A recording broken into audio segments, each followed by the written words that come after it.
I can still remember when I got my first hot tub, and that was years ago, probably over 20 years ago at this point. And it was very confusing for me. I had no idea what to put in my water to keep it clean. I had no idea what to do to maintain my hot tub to prevent expensive repairs. And I had no idea what I was doing. And back then, there were very few outlets online for information about what I needed to know. But today in this video, I'm covering the A to Z, the head to toe of everything that you need to know as either a beginner in the world of hot tubbing or just somebody that's never really fully explored everything that you need to know about how to keep your hot tub ready to go every time you're ready to soak. Hi, I'm Jeff Campbell from Hot Tub Owner HQ, and I'm glad you're here with me. So first, I'm going to talk about the tasks that you need to be doing, maybe not daily, but probably a few times a week. First, I recommend checking the temperature that's showing on your topside display panel. Make sure it's not too hot or too cold. 104 is typically the maximum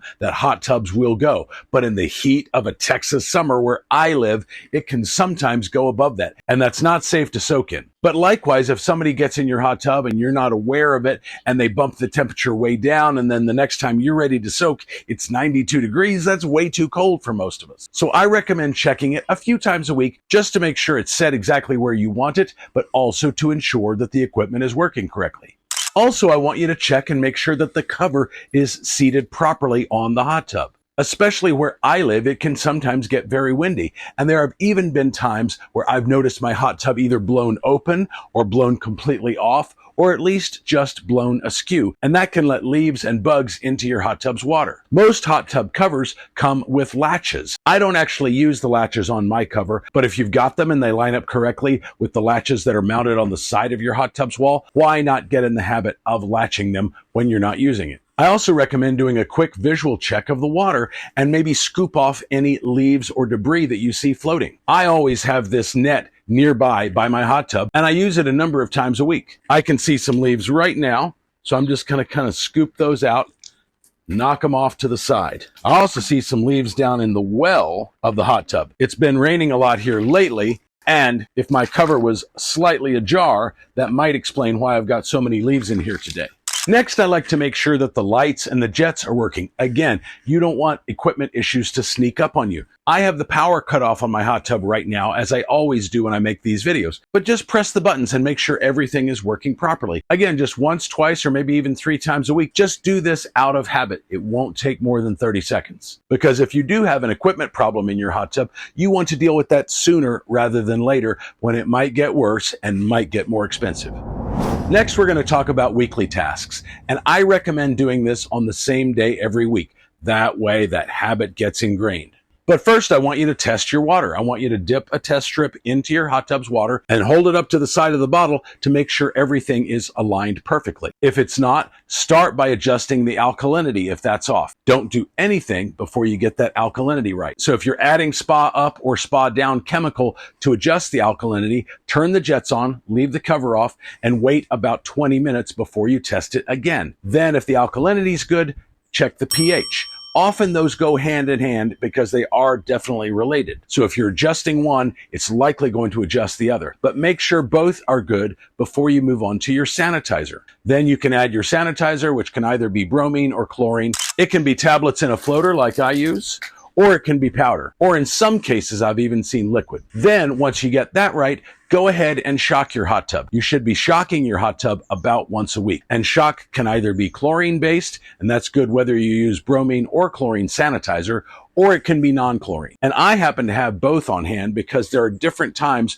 where I might want to use one over the other. If you want to dive in deeper into the world of shock and whether chlorine or non-chlorine is better for you, check out this recent video on my channel right up here. The next thing I want you to do is inspect the water line. As the name implies, this is the line where the water meets the side of your hot tub. And often, if you run your hand along there, you might feel a scum line, or you might even see a scum line. In that case, I want you to get a clean, dry rag and just wipe that scum line away. You don't necessarily need to use any chemicals there, and you can get a little bit of water from the hot tub on your rag to help wipe that away. There is a danger in using chemicals to wipe that away, but you can do that if it's a really stubborn scum line that doesn't wipe off easily. But if you do use a chemical chemical, I would start with a 50-50 mix of white vinegar and water. But do know that the more vinegar that gets into the water, the more your pH is going to change. So always adjust the pH again if needed after you're done. But I will also add that if you do see a noticeable scum line, it probably means you're not as on top of your water chemistry as you need to be. The next thing I want you to do is inspect your filter compartment. In my hot tub, that's that right there. That lid just simply lifts right off.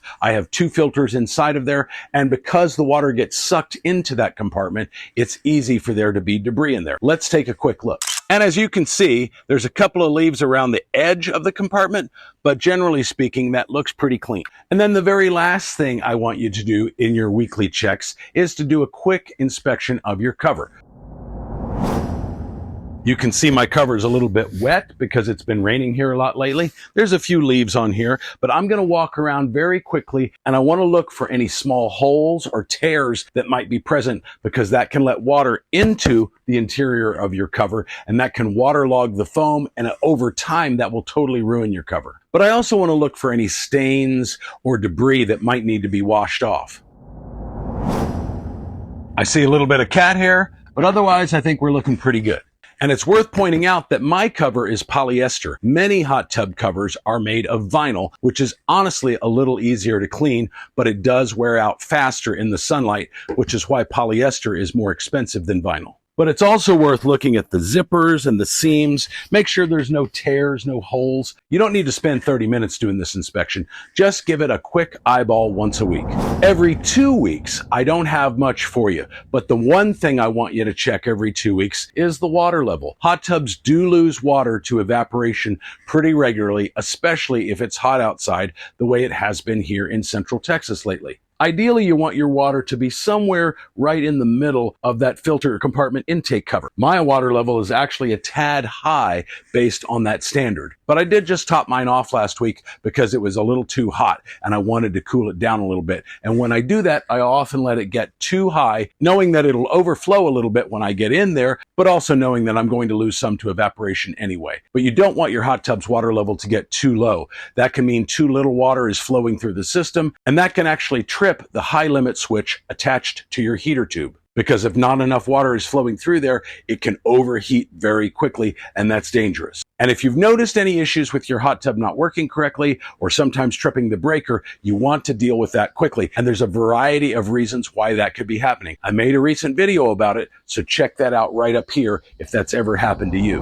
Now let's talk about monthly tasks. And for this first one, I actually don't do this monthly. I do it about every 3 weeks. But even if it ends up being every 4 weeks, that's still really probably okay. But I take my filters out and I rinse them off at my kitchen sink with a sprayer. But there's no reason you couldn't do that with a garden hose if that was easier for you. Get in between every paper pleat and really get that water flowing through there. Get rid of all the debris, any leaves, any hair, any calcium buildup that you see, and really keep doing it until the water flows out of it totally clear. Initially, it will be kind of cloudy or maybe even slightly brown. So keep doing it until that goes away. Then I want you to clean the top of your hot tub's cover. Again, most of you probably have vinyl, so in that case, you're going to want to use something like 303 Marine Protectant. I'm going to link to that as well as all of the products I'm talking about in today's video down in the description. But it's basically like Armor All, but it's better. And that's why I use it instead of Armor All. But if you have Armor All on hand, that will work just fine too. But spray some on the top side of the cover and then wipe it with a dry cloth. And you'll see that protectant soaking into the vinyl. You can see the life coming back to it. And if you do this once a month, your cover will likely last a year or two longer than it would have otherwise. And covers can be expensive, probably a minimum of $500 or more. And then the next thing I want you to do is just run every feature on your hot tub. And instead of inspecting visually, like I talked about in your weekly checks, I want you to listen. Listen as the pump kicks on and see if it's louder than normal. See if you hear any kind of grinding sounds or anything like that. If you press a button that normally would turn on the jets and instead you just hear clicking, you know you've got some issues there. But there's a variety of reasons why hot tub jets might not be working, and some of those are easy to fix. So check out this video right up here if you need help in that area. Now let's talk about quarterly tasks. These are tasks that you're going to do about every 3 months or so. The first is do a water change. And I definitely recommend changing the water in your hot tub every 3 or 4 months. unless you use it very little. I do have some customers that I talk to who don't get in their hot tub more than a couple times a month. And in that case, you probably can stretch it to every 6 months or so. But you'll find as the water gets older that the sanitizer, the pH, and the alkalinity chemicals that you're using just don't impact it as strongly as they once did. And you may find yourself having to add more and more and more than you would otherwise, which can cost you money. But also, old dirty water can wreak havoc on the equipment in your hot tub as well. And that can be very costly to replace, although you can do it yourself. And if you want to know how to replace the equipment in your hot tub, check out this video of mine right up here. The next thing I want you to do is a deep chemical soak of your filters. We talked about doing a quick rinse of them every 3 weeks or so earlier, but now about every 3 months or so, we're going to do a deep chemical soak. I use a product by Spa Depot called Power Soak. Again, that'll be down in the description on Amazon. I use hot water in a 5-gallon bucket, and I just put my filters in there with the water and the chemical, and I just let it go to work. Then I rinse them off after an hour, and I pop them right back in again. You can use cold water, which is slightly gentler on the filters than hot water is, but then you have to let it soak for 24 hours. And I don't want you to go that long with no filters whatsoever in your hot tub. So for that reason, it's a good idea to have a backup set of filters that you can put in there. And you may even want to just kind of occasionally swap out the filters. Let the ones you're taking out sit out and dry off completely, and then store them in a cool, dark, dry place, and then swap them out every so often, because that will extend the life of your filters and ensure your filters are always in pretty good shape.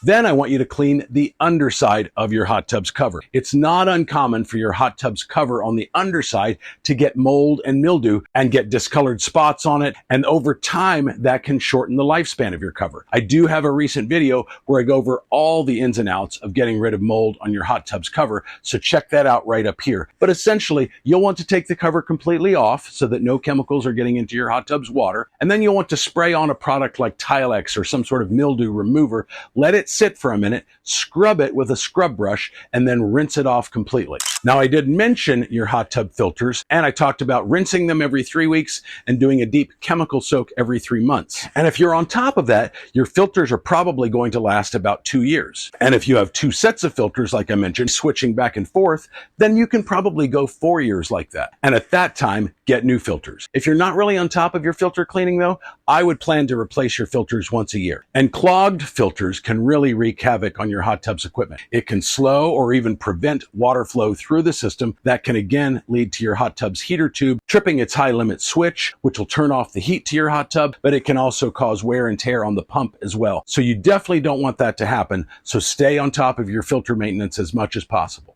And the last thing I want to talk about doing on a quarterly basis are cleaning your jets. Most jets are removable in your hot tub, but not all. So double check your manual to make sure. But most can be removed simply by turning them all the way counterclockwise and then just kind of gently turning it a little bit more. You might hear a click or a pop, and then it should just pull straight out. Let me try that on mine. So I'm going to do this one right here. I'm going to turn it all the way counterclockwise. It stops. Then I'm going to turn it a little bit further and see if I can pull it straight out. There we go.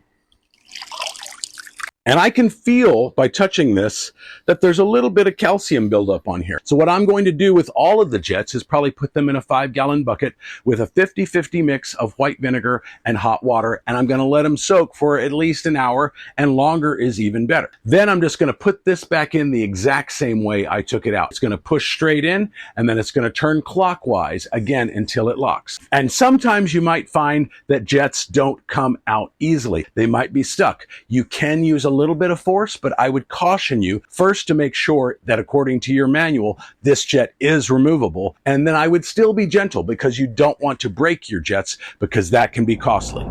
Okay, so now I've covered all of the tasks that you need to be doing on a regular basis, but let's talk about some red flags to watch out for. The first is cloudy water. Cloudy water can be caused by a variety of things, but one of the main things is a pH or alkalinity imbalance. And if you do have a pH or alkalinity imbalance, that can sometimes be dangerous to soak in and can sometimes shorten the lifespan of your equipment. So you do want to deal with that, and you don't want to soak in water that looks cloudy or dirty or off color. The next one is a strong chemical odor. We often smell that strong chlorine smell when we go to public swimming pools. Your hot hot tub should not smell like that. If it does, obviously dip a test strip in and check the levels and make sure they're not way too high. But usually that strong chlorine smell indicates the presence of chloramines or bromamines. Those are the byproduct when your chlorine or bromine sanitizer get used up. And shocking your hot tub once a week is designed to get rid of those. So if you have a strong chlorine smell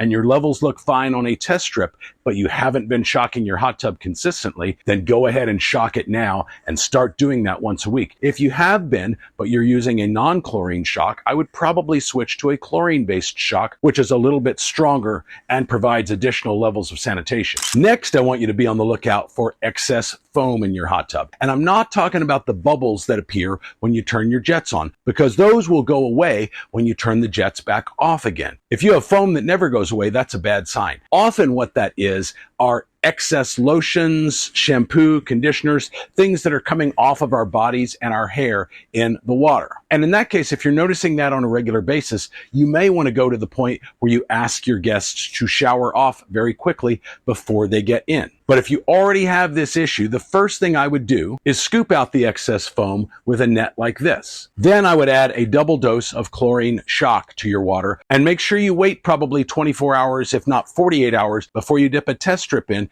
and make sure those levels are then okay to soak in. And things like bubble bath can actually wreak real havoc on your hot tub and require a complete draining. So never use things like Epsom salts, bath bombs, or bubble bath in your hot tub. And the last thing I want to mention is if you're constantly adding products to your water and it just never seems to get right, or if it does get right, it only stays that way for a day or two. Now, for starters, if you're using chlorine for your sanitizer, you should be aware that that breaks down in hot water very quickly. That's why I use bromine sanitizer and not chlorine. But let's say you're using bromine, but it still only lasts a day or two before it completely dissipates. In that case, you probably have an issue with old water. It's probably been more than 3 months since the last time you did a water change, or maybe a lot of people soak in your hot tub on a regular basis. In that case, a simple water change should fix the issue. But there's one caveat to that. You could have something called biofilm in your hot tub's plumbing, and this is not likely going to be visible. You won't really know if you have it. So for that reason,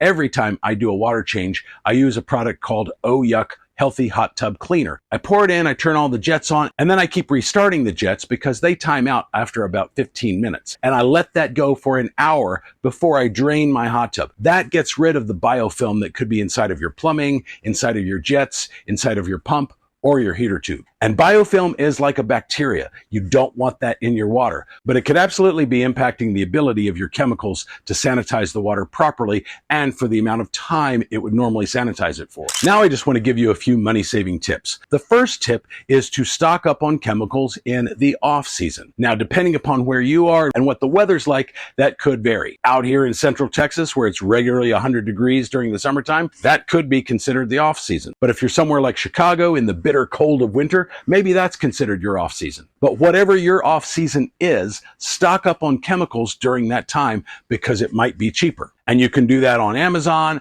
or you can do that at one of your big box hardware stores, or maybe even someplace like Walmart. Make sure you keep your hot tub covered anytime no one is soaking in it. That will not only keep leaves out and debris out, but it will also help your hot tub to retain the heat. That heat will get trapped inside the cover instead of just dissipating into the atmosphere. And when it dissipates into the atmosphere, that will cost you more on your electric bill. And as I mentioned earlier, maintaining proper water chemistry on a regular basis will extend the life of your equipment, as will addressing problems when you first notice them, as opposed to waiting until they get bigger. That gets a lot more costly. And the main things that you need to have on hand are a container of test strips. You need to have products like Spa Up and Spa Down. Again, those affect alkalinity and pH. Sometimes you can find products labeled for one or the other, but no matter what you get, they're likely going to affect both, so just be aware of that. Alkalinity measures the ability of your water to neutralize acid, whereas pH tells you whether your water is alkaline or acidic.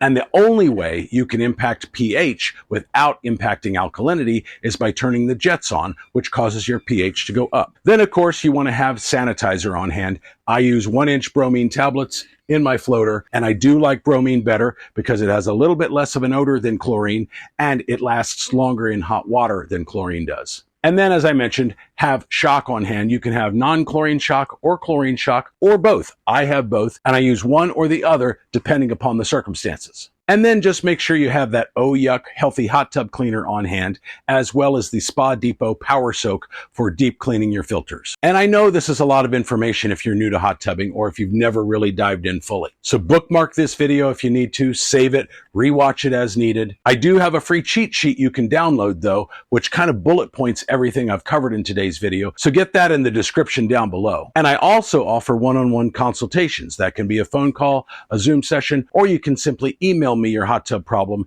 and I'll record a custom video for you just like this one and get it back to you within a couple of weekdays. And the info about that is down in the description as well.